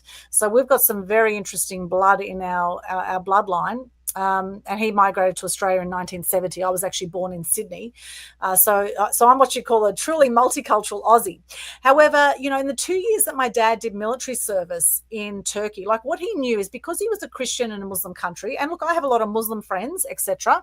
However, the fanaticism of being born as a Christian in a Muslim country, for him, he was called infidel, which was traitor by a lot of the Turkish people. And he was not given work. Even though he was born in Turkey, he basically couldn't wait to get out of Turkey. Now, Turkey is a beautiful country as far as countries go. However, that fanaticism, unfortunately, he never felt he belonged in Turkey. So Dad had in his mind he was going to migrate either to Canada or to Australia. That was his thing, right? He looked at all the places online and actually back then it wouldn't have been online. It would have been in probably the Encyclopedia Britannica or books that he might have read, that he looked at a world map and thought, okay, Canada or Australia. And then he did his 2 years of military service, and they sent him to a really cold part of Turkey, right? And it was that cold that Dad was like, no, Canada's off the picture now, because Canada. I don't blame him, man after my own heart. I would have been the same way. Canada's way too cold. But one thing he did learn in the military service is the discipline. And Dad always said to me, look, discipline and organization are two things you need in life. Now, for a lot of my life, I rebelled against my dad, right? I did the opposite of everything he said, and that cost me dearly with friendships, with money, with many ways. And it's been a work in progress, learning to be disciplined and organized. Now, when I put my mind to it, I can be ultra disciplined and ultra organized. However, I've had this real resistance for that. Now, as we talk about, cash, and if you want more money, you want to be more successful in your business, then it's going to require being disciplined and organized, right? Particularly if you're running events, right? Are you going to, if there is just one registration for your event, are you going to suddenly pull the pin and quit?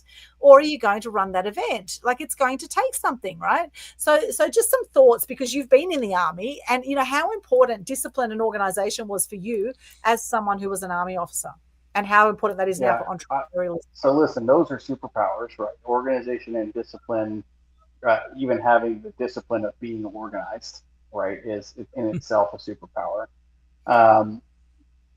You have to have, I would say, honestly, what the military has given me is that I have a high tolerance for pain.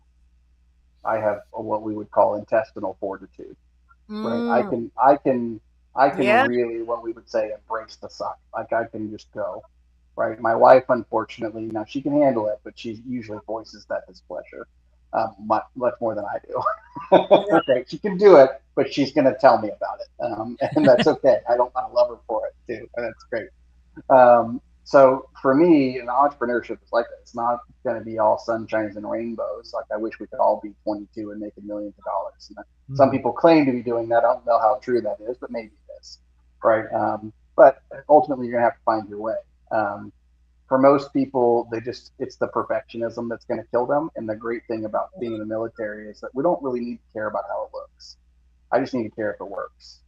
And so structure is important. I'm a little bit more shoot from the hip naturally. Like, I don't mind that. Like, I don't mind having things be a little bit ambiguous. It's probably just because I have a high tolerance for pain that I can, hey, this will be okay, right? It's going to be all right. You want to organize. If you're going to run an event, there is an organization to it, right? There is a framework. You could tell me, Aldwyn, we could say, hey, listen, I want to run an event on Saturday. Could you help me? And you can just give me the general topic, and I can help you just run an event. I don't even need to do a lot of planning, right? I just hey, how many people are coming, right? No worries, I gotcha, right? For most people, they're going to want to follow a template and a structure. The military, certainly in the U.S. military, I don't know what it's like in Turkey or Australia, but we have these things called field manuals and regulations and all these books that kind of just show you what to do. It's like a playbook. Right. And, the event has a playbook, right? I kind of walked you guys through kind of my main play, right? And it's going to work every time. Here in Texas, like, they just had this Netflix documentary about the Cowboys in the 90s. They famously were so good at what they did that they would only run like 5 different plays during a game, and it would just work. They just would beat everybody. They just beat the socks off of everybody because they were just really good at running that play. And that's kind of how mine is, right? And so, but I do it just on the same principles that are taught in what, I would call like the infantry and platoon tactics. Like, here's our objective. Here's what we need to do. Here's the moving parts. And then we get on the objective and we get off of it and we go. So the military mindset is built on that. The planning sessions are all built on what's our mission, what are our resources, what are we trying to achieve, and here's the strategy I'm going to follow to go do that, and here's the parameters that I'm going to use. You talked about, hey, only one person's registered. Okay, well, do I have a threshold? Right? What do I need to see by these certain points before I pull? Right? That's okay. I'm kind of the mindset, okay, listen, we only got 10, let's roll. You know what I mean? Let's do it. But if we really go, hey, probably only gonna be 1 or 2 people, great. Let's give ourselves a week, give those people a bonus, and let's refill that room. Like, no big deal. So it really just depends on you, but ultimately it's more or less the intestinal fortitude it takes. A lot of people get scared of speaking, so they think that, I got to do 4 hours. It's just going to be forever. Number one tip, don't do your event by yourself. Have a co-speaker or an MC, right? So you don't feel like you have to do everything yourself. I've done them myself, and you can absolutely do them, but have somebody speak. Whether you work with someone like me or you get somebody to help you, like, do it with somebody else, right? It's going to be more fun for one. But then follow the play. There's a structure. Here's what it takes. Go do step 1, 2, or 3. Don't try to reinvent that wheel. Again, Jesus taught us how to do it. It's at least that old. Don't try to be a unicorn. Right. That was Yes. a long answer. And I talked all about different things, but I hope No, that's question. fantastic. So quickly, the 4-hour event online, how much of a break would you have in there? It depends. Usually we kind of plan two to three breaks, depending. But you kind of read your room. Like, do they need it? Sometimes people are on. We want to do things where we do like edge of seat speaking. Right. I told them I want them to be doing the pee-pee dance. Right. Like they're shifting in their seats. They got to go to the bathroom, but they won't leave because they don't want to miss anything. Right. So if they're doing that, then you go, okay, hey, you need a break. Let's do 10 minutes because you want to make sure that they come back, because your breaks are going to be when people are going to do their graceful dismount, as I say. That's when they think that you won't notice that they left. Yeah, amazing. I love it. I have a lot of people doing that at my events. So a 10-minute break here or there. It really just depends. You can do a break with every session, quote unquote. But it really depends. I've done ones where we've only taken one break. I've done them where we're taking none. Right. So it's, feel that out. I usually always plan them, but we don't always use them. So. Yeah, I've heard a lot of people say when you do content, do like a 45-minute segment or a 90-minute segment max of content before you have a break. A lot of people will swear by that because people just lose concentration. And that's where every 7 minutes also, it's good to sort of break state or have people, interact in the chat. This is why we love doing this event live, is because we love the interaction, and often we get comments. And I do welcome everyone who's tuning in. Also, if you have any comments, if you have questions, pop them in the comments section. We can always come back to them later as well if we don't see it during the live stream. But we always love to interact, and it's a beautiful experience when you run an event where people are interacting and they are leaning in, and they're not just doing emails or making food in the background, which we've all done at different times, or been to the bathroom. And if you do go to the bathroom on an event and you take your device with you, make sure you turn the camera off, because the number of times that people have gone to the bathroom. And the mic off, please. yes, and the mic off wow. too. Yeah, I don't think I've ever had that one happen to me. Right. Well, just give it time, Ken. Or you get the we're all adults here. It's okay. Yeah. But I tell people, listen, I'm here in my home office. I've got a 9-year-old and a 10-year-old. If I'm doing something on a Saturday, they may bust in. I've got a German Shepherd who I used to have a chair back here, and he would come in and jump up on the chair, right? And I used to say, like, hey, there's a Thunder bonus. His name is Thunder. If you see him, just type Thunder in the chat, and we'll give you a bonus or something. You know what I mean? It's like whatever. I just go, listen, life happens. Yeah. Go off camera if you need to go off camera. But listen, I'm bringing my energy for you, and I'm here to serve you. So put yourself on camera and be here with me, right? So that way I know that I can help you, right? Otherwise, your emails, they'll still be there later, right? So yes, exactly. And so you want the first 15 minutes of your event is the most important, almost, right? Yes, that's when you're really training them to engage with you. Absolutely. Mm-hmm. Yeah, absolutely. And I have one of my mentors. He said, this is a free event, but your price of admission is to turn your camera on, right? So he just has everyone. I like that. Yeah, it's actually very cool, and so people do. And I find when I do turn my camera on and when I do lean in, I find I get so much more out, because as much as I think I can multitask, I can never really multitask really well. Like, I tend to miss things, right? If I am hungry suddenly, or I need to run to the bathroom, and I take the device, often I might miss things. Whereas if I'm sitting there, intently, keenly leaning in, you're always going to get more out. And I think it's great when you do run events and you attend other people's events, it's always good to be a good audience for other people. Being someone who runs events too, it's always good to be the kind of audience that you like people to show up at your events as well. And I haven't always been great at this, but lately I've been really working on being present, and I find I've just been getting like 100 times more out of any events I attend by being fully present. So I highly recommend it. There's actually science behind that. As you may know, like, I've got these discs up here. Remember when we used CDs? I've got these CDs up here. I have this collection from the late great Zig Ziglar. It was given to me. I used to drive a truck for a living for a couple of years. Oh. And somebody gave me these, and they were like, hey, you can just listen to these. These are pretty great. And it was his whole goal setting series. And so there's 3 of them, and each one has like 7 to 8 CDs, right? Literally in the instruction, Zig would talk about.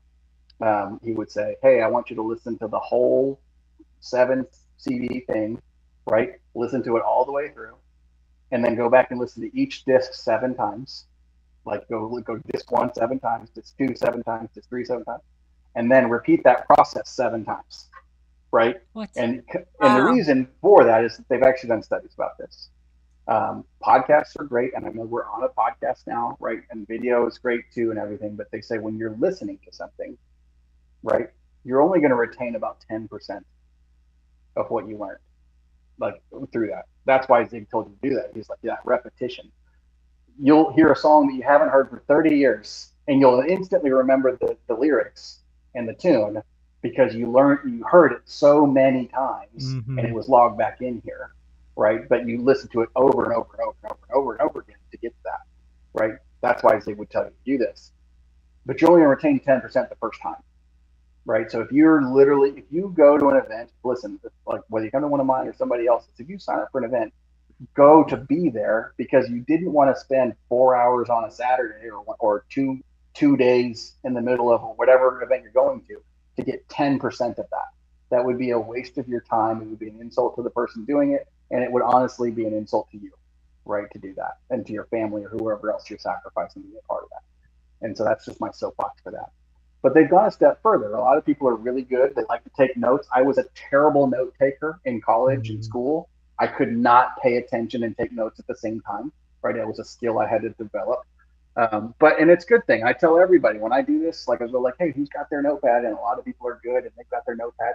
And that's great. There's like a neurological connection between the pen, like a physical pen, not typing, because I like to type because I can't read my own handwriting.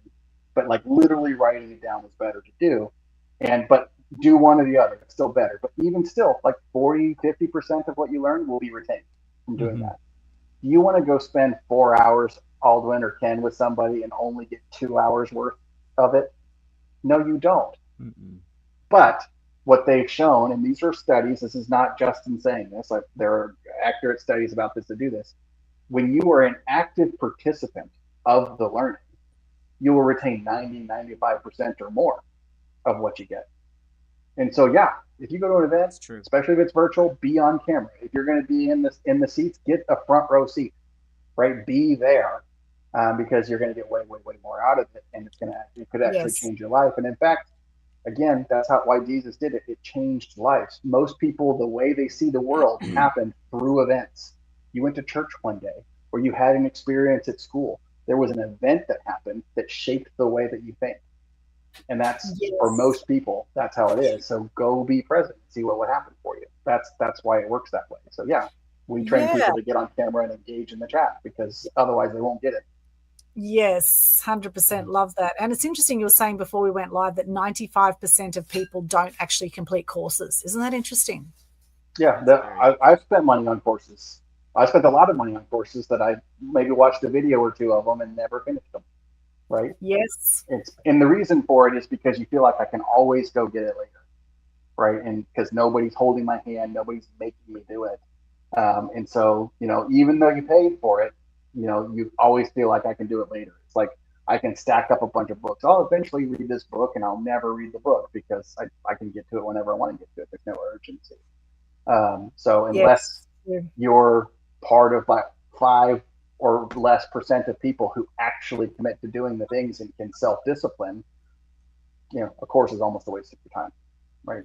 Yeah, it's interesting. Like my mass media mastery program has been going for 10 years, over 10 years now. 2014 I launched it, so actually 11 years now. And it was always lifetime access, but I've added extra things to it. So initially there wasn't the monthly trainings. I did certain modules for the first launch of the program, and then I've added things to it as I've gone along. And it's interesting over that time with the people that have joined. Some people have really leaned in in the beginning, and then they've just gone away and done other things. And then suddenly they might get a media appearance, and then they know that they can get access to me because they've bought my program, and then they'll contact me and say, hey, I'm about to appear on TV, what should I do? And they know that they've got the access. So people also pay for that proximity, that when they need you at different times in their life or in their business, that they know that they've paid for that access to get closer to you, right, to get that access to you. That's the way I've done lifetime access. Now, I know a lot of people don't agree with that. And the problem with lifetime access is actually because people think they can come to it later, right? But then on the other side, you do build amazing relationships with people because you're honoring their commitment. Well, for your lifetime, obviously, not for their lifetime. If you die, Right. die sooner, obviously, but and then you might have other programs and things you offer during that time for things that might, you might have retreats, or you might have, like we just did a compilation book project, and some of our clients from my media program joined the book project, and the different things like that. And there's not many people I've seen that sort of do that model. But, there are pros and cons, I think. I see people launch their, say, high ticket offer, we'll say their 10, 20K, whatever program. Some people might do a year-long program. Some people might do 6 months or 3 months or whatever it is. But, if you can help people get wins in the first month, is fantastic, right? Because often when people join the program, they're ready to go then, generally. They're ready to go. So you get them some quick wins early on. And if you have a time limit on the end of that program, then it gives them that it's like, no, they can't just come back to this later because you've got to do it in this time.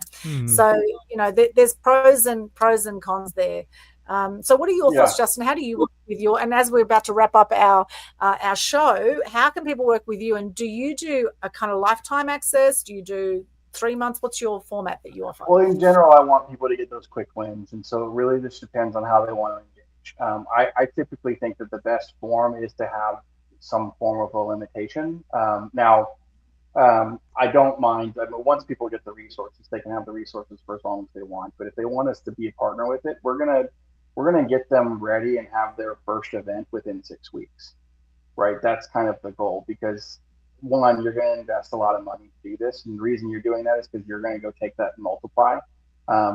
In general, we're going to do something that's going to help you bring more money into your business, and so it's absolutely worth it. Now, we're not, sticklers for that. Timing's everything for everybody, but ultimately, everything that they need in order to run a successful event, we can do within 10 days, and that's not a problem. So, after that, it's really kind of up to them. Yeah, do we have the ability? Typically, if we're going to do something where we're part of the process, we usually sign up for, kind of a 12-month partnership, because we want to make sure it's working. But again, everything that they need is going to be done in those first couple of weeks together. And we're going to move very, very fast, because I've signed up for the marathon courses and programs. They want you to watch 89 videos, and you may or may not see an ROI for 6 to 12 months or never. And I'm not a believer in that. I don't send anybody any videos. I just don't, because I know they aren't going to watch them anyway. And so we just go get it done. And if we're going to do something that's course, it's going to be something that's we're actively doing them. I do like implementation days, when we do courses, right? So that way it's like, no, we're just going to go all do this together, right? And just get it done. Love it. So if they want to learn more and they want to connect with us, ultimately, this is for you. If you have the ability to help somebody. Yes, I work a lot with the military community now, but honestly, we work with people who really want to change the world and want to bring value to the marketplace. So I may not be the best resource. So if you're interested in learning more, you can certainly connect with me on LinkedIn. It's just my name, Justin Boyum, or you can go over to my website, thechargeforward.com. You can learn more about the one-day payday. We've got a little kind of two-pager that you can learn more about how that works, or you can schedule some time with our team and see if that's something that we can help you implement. But ultimately, I think in today's day and age, if I could leave with any message, again, I know we talked about Charlie Kirk earlier.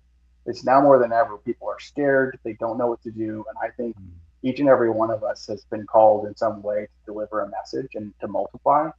And there are people who are scared to do it. And so if you don't do it, somebody else is going to fill that space, and they may not be as nice as you. So I think that you have a moral obligation, if you can help someone, is to get that message out there. And I believe the number one way to do that is to create your own stage and create your own platform and run an event where you can actually show people the way. So I hope that we'll hear from you. Go connect with us there. And if nothing else, we're a champion for anybody who's actually trying to bring real truth to people like you two are. So. Oh, fantastic, Justin. That is brilliant. There is the website on the screen, thechargeforward.com. And do you have a quote or motto you'd like to share with us today, Justin? One of the ones I've always liked, and this is the one that really, Ken and I were talking about this before, and um, there was a movie that was done back in the '90s called The Legend of Bagger Vance. The quote I'm going to give you is actually a real life quote, but it's done in that movie by a golfer of the name Walter Hagen. He's a Hall of Fame golfer, from a long time ago. And this is just about how it is. Like, if this is in life, it's also a business principle. And sometimes things feel like they're not working, right? Or it can feel very stressful, or you can feel like, man, nothing's working, and you're ready to go throw up your hands. That's honestly the time you shouldn't do it. But here's the principle that helps me, and I hope that it helps you. Is that Walter Hagen lived by a philosophy, and he played golf by a philosophy that allowed him to win. And if you've never played golf, it's one of the most frustrating things that you could do, especially if you're not good at it, okay? Because it's going to take some time. It's a very highly skilled game. Yes. But he lived by the philosophy that 3 lousy shots and 1 brilliant shot still makes par. Yep. And so, yeah, you're going to fail. You're going to fail once, twice, 3 times or more. But you still have a brilliant shot in you. And it's not how you started, it's about how you finished. And so keep going, right? Your mission didn't end just because this strategy didn't work. It's just shifted. You're going to try a new way. Your brilliant shot is probably still in the bag. Fantastic. Thank you so much, Justin. That's been absolutely brilliant having you with us on the show. And if anyone has questions, comments, reach out to Justin there. And now we'll go over to Ken. Ken, how can people connect with you?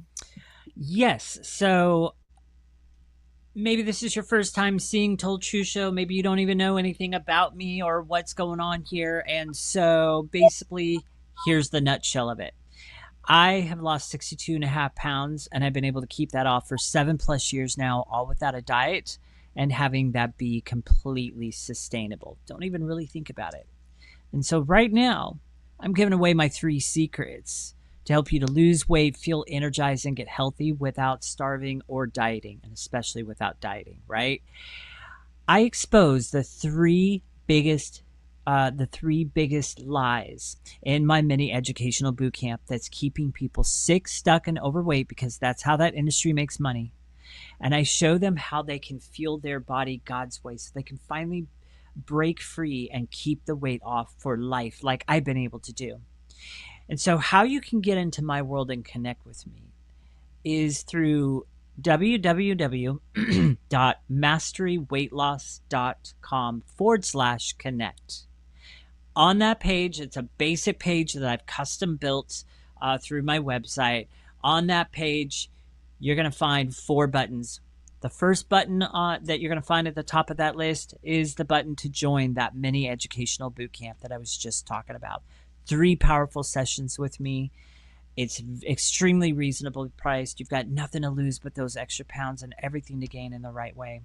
So join my boot camp there. The other 3 buttons, you can connect with me on Facebook, subscribe to my YouTube channel, and lastly, if you're not ready to join the boot camp, book a strategy call with me. Let's get on a call. Let's unpack your next steps in your journey and find out where you should head next. Let's at least do that. All right. So www.masteryweightloss.com/connect. That's the easiest way you can get to me. And so I was kind of looking up some quotes here. So it's not listing the authors, but I thought this resonated with me because I kind of talk about weeds in my boot camp. And so this one resonated with me. When the root issue is ignored, a cash infusion only waters the weeds. Nice. I like that, Ken. Beautiful. Thank you so much. And for those who want to connect with me, just hop along to a linktree/Aldwyn. You'll find this all over the internet. It's in all my bios. You'll find all my links there. Now, at the top, you are going to find that we have the 19th annual Animal Action event. This is something I started back in 2007. I started the world's first Animal Action Day, all about awareness, appreciation, respect for animals. And the 19th event is going to be a film festival that we are having on October 5 at Currumbin RSL. Talking of events, that's the first of 3 that I'm going to mention. We've got 8 people on our panel. We've got a few documentaries. One is going to be the Land of the Free documentary by Lynn Santa. It actually features Priscilla Presley in it and a whole lot of other celebrities and people that are helping to end trophy hunting of endangered animals. A very powerful film. It's won multiple awards across the world. We are showing it for the first time in person on the Gold Coast, a 45-minute documentary. And then Lynn Sutherland. We've got 2 Lyns. We've got Lynn Santa and Lynn Sutherland, who's going to be showing a Brumby film and a few other documentaries. She's from Travel Wild TV. So we've got a few documentaries. We've got a speaker panel. We're doing a fundraiser for Aussie Wildlife. It's going to be a fantastic event. October 5 coming up. It's a Sunday afternoon, Currumbin RSL. You'll see the details if you go to my link tree there. Then also we have coming up our Fear to Freedom Queensland book launch. So we actually had the book launch in Sydney at the end of July, which sold out. Now we're going to be doing 2 free events, and they're going to be rooftop parties at the Avery Bar overlooking the beautiful sunset and Gold Coast horizon of all the high rises and the mountains to one side. It's going to be an amazing event. Two times we do it. We're actually doing it. Initially it was November 5, but then a few people said, I can't do Wednesday night. So I said, okay, we'll do 2 in a week then. So we're also doing the Sunday. So Sunday afternoon sunset, and also Wednesday, November 2, November 5. We've got 2 book launches for our Fear to Freedom book launch. We have 13 co-authors from all over Australia who some will be there, some won't be there, some will be there Sunday, some won't be, etc. So whoever's there will be there. We're going to have a great time, and they're both free events. And on the Wednesday night, November 5, it's actually half price meals as well. So if you attend Wednesday, you'll get some cheaper meals for yourself.